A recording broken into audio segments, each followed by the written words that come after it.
day viewers, you are welcome to this channel. In this video we want to look at a topic in mathematics called mensuration, and the side we want to look at today is solid mensuration. The first shape we are going to be looking at under here is cylinder. A cylindrical shape is common in our environment, a shape like the tin of Milo. So when you have a shape in this format, a tin of a Milo for instance is in form of a cylindrical shape. So you have it. It consists of three surfaces here, two circular surfaces and one curved surface. So you must know what a cylinder is comprising of. Now, when we break this cylinder down, look at it. This side is the edge here, and you have radius for the circular face. You have radius, and also this side from here to here is the same thing as the edge. Now, when this cylinder is cut, when we split it, that is, assuming we take a knife and we cut the tin of Milo in the center here, and we remove the circular surfaces. This is what we are going to have, the net. The net will give us something like this. So, after opening it and we flatten it, we are going to have something like this. That is like a rectangular shape. And this height here is now this side, H. So, when you remove it, the circular faces, one of the circle will be up here, the other circle will be down here. So we have three faces. We have two circular surfaces and we have the curved surface which has been opened now. Now we want to look at the formula under cylinder. We have curved surface area of a cylinder. The curved surface area of a cylinder is now this rectangular surface. The length of this rectangle, this is where we must understand very well that the length of this rectangle is now the same thing as the circumference of this circle. Because assuming we open this circle also wide and we stretch it, it's going to give us the same length as the length of this rectangle. Therefore, the circumference of the circle is given as 2 pi r, and this length also will be 2 pi r because they have the same length when it is open and also expand. So this curved surface area, which is this rectangle now, is now length times breadth. So therefore, the curved surface area of a cylinder is 2 pi r h, because this is the length now. This is length times breadth. That's 2 pi r times h. That's 2 pi r h. So you don't have to be cramming formula. Once you know how it is derived, you easily state the formula. And the next formula is the total surface area, TSA, of a cylinder. Total surface area, that is, we add all the area together. Remember that we have three surfaces there. We have the circle, two of them, and area of one circle is pi r square. So area of two circles now become 2 pi r square. So we note that that's 2 pi r square, then plus the area of the curved surface, and the curved surface area here now has been gotten to be 2 pi r h. And we can factor 2 pi r out and have 2 pi r into bracket r plus h. So this formula is for the total surface area of a cylinder. But we have an exception when a cylinder is open at one end. The example is like our drum that we use at home. One end is open at the top. Now, total surface area of a cylinder open at one end. Open at one end, this will give us, that means one circular surface is no longer there, so it is open. It will now be area of one circle plus the curved surface, and area of one circle is just pi r square, then plus the curved surface. The curved surface area has been gotten, that's 2 pi r h. That's a total surface area of a cylinder open at one end. Examiner always like to test the student's intelligence on this part, whether they know the difference between the two. Now, straight to the volume. volume of a cylinder, before I state the volume of a cylinder, volume of any shape is gotten by the base area of that shape times the vertical height times the height of the shape. So the base area of the shape times the height. That's the general formula to get volume of any shape. But there's an exemption. There's an exemption for a pointed shape like cone and pyramid. When the shape is pointed, the volume will now be 1/3 times the base area, then times height. That's an exemption that we have. So it's multiplied by 1/3 when you have a pointed shape like cone and pyramid.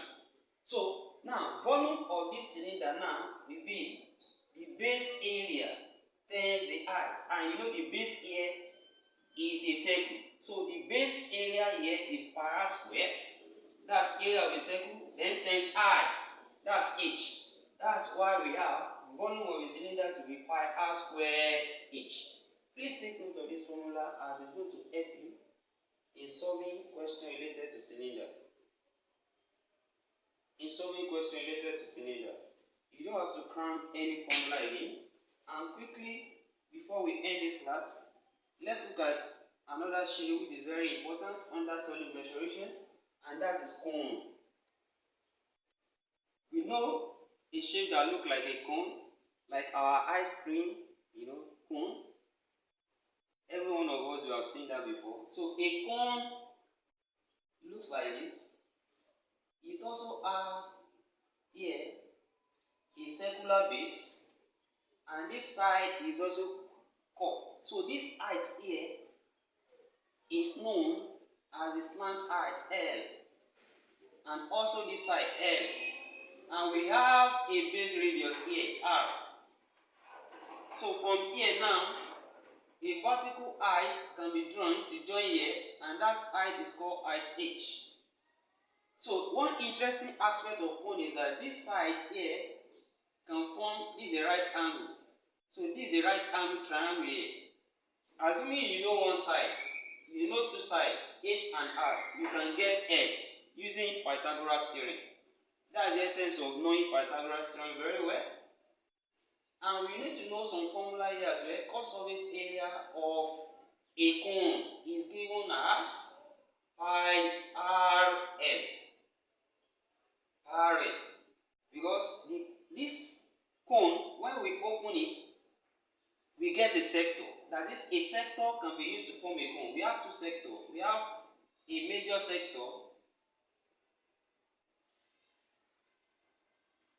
and we have this a major sector. This angle is the angle of the sector. Let's call it theta. And this is the radius of the sector. Also, we can have a minor sector. The one removed from this one now is a minor. So this is a minor sector. When we fix this one here, we get a complete sector. So this is a minor sector. This is R, this is R, and this is theta. These two sectors can be used to form a cone. By joining these two sides, which is radius, together, when we fold it, when we join this edge and this edge together now, it will form a cone, open base, and the base is circle. Now, this one interesting thing we should know here is that this side, which is R here, is one that becomes the slant height here. The slant height L here now is now this side. So in other words, I can call this radius of the sector as L, which is slant height. So we can call this one as L. Why? Because when we fold it together, it becomes the slant height of the cone. Now, the area of this sector is the one that gives us the cross surface area of this cone here. Now, we are not going detail into that. Just know that the cross surface area of a cone is pi r. And also, the total surface area now of a cone means the cross surface, because cone has only two surfaces. You have the cross surface and you have the circular surface. So, that means it is the total surface area now will now be cross surface plus the circular surface. And since area of a circle is pi r square, so cross surface, that is pi r already, then plus the circular surface, that is pi r square. So there is no need to worry about all this formula in mathematics. Once you know how the shape is formed, just put it there and you are good to go. So we have the core surface area, pi rl. We have the total surface area, pi rl plus pi r square.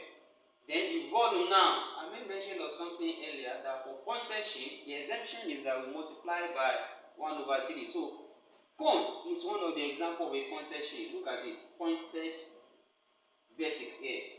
Then we now have volume, that's 1/3 times the base area, and the base here is a circle, that's pi r square, area of a circle, then times height, and height here is what? H. So that's volume of a cone here. Before we round up this class, there is a relationship between a sector and a cone, which examiner always like to test students upon. And we can establish that relationship. Why? Because the length of this arc here will be the circumference of this base here. And you know the formula for length of an arc is theta over 360 degree times 2 pi r. And the r for this sector is same thing as L times 2 pi L. Is now equals to length of this arc is now equal to the circumference of this base.